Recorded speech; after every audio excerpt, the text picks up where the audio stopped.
Well, happy matcha mornings, everyone. I am celebrating with a nice bowl of matcha to,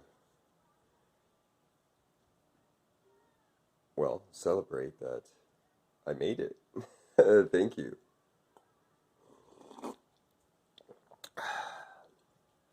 So, what does that mean? Well, we have some loaves that actually made it because my dough bin here normally, the dough rises to about this mark, and I overslept, so the dough was pushing the lid up and made it all the way up to that rim.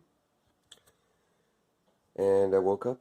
Actually, my wife woke me up and said, "Hey, honey, aren't you supposed to be baking?" The answer is yes, like a few hours ago. So this is where I normally keep the trays of dough as it's rising and cooling. So when you're dealing with dough that's risen really high up and it's super airy and flimsy, really, the term that they used here in the baking world is called overproofed.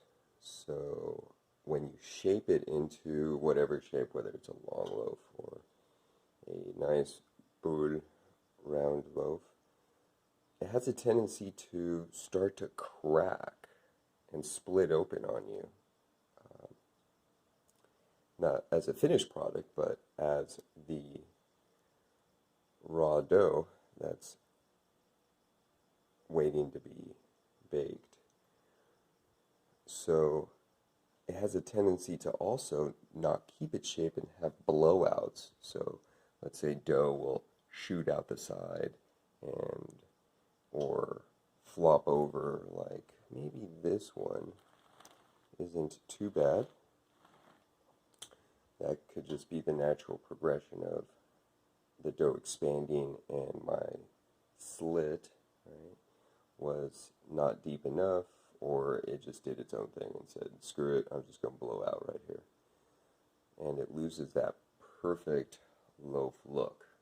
Not a big deal, it's still super tasty and won't pose a problem or any issues flavor-wise. So, but aesthetically, it's not quote-unquote perfect, right? Such as, let's say, the prettiness of this loaf. Ooh, that's kind of still hot. Hot out the oven. So, just wanted to share with you a couple of thoughts on how to deal with something that's overproofed.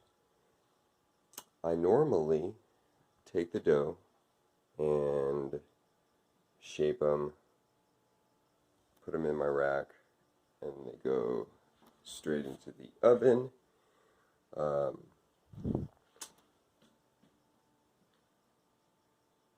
This time, though, I actually pre-shaped it. So I took the dough, scaled it, then laid them out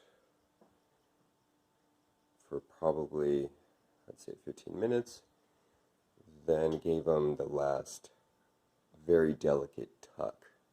So you just take the dough and you just tuck it under to finish off that final shape. Because in the pre-shape, well, it's called a pre-shape because it's pretty much a pre-shape. So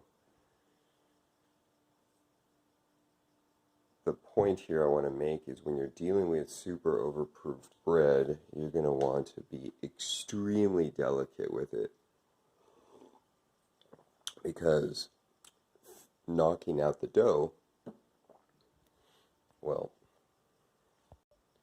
overhandling the dough is just going to be detrimental, and it will cause cracking and breaking, and then you won't have pretty loaves, and you've worked so hard to get the dough to this point, you might as well finish off and have something beautiful to showcase. Alright folks, thanks for watching. Have a good day, night, morning, whatever it is that you do. Cheers.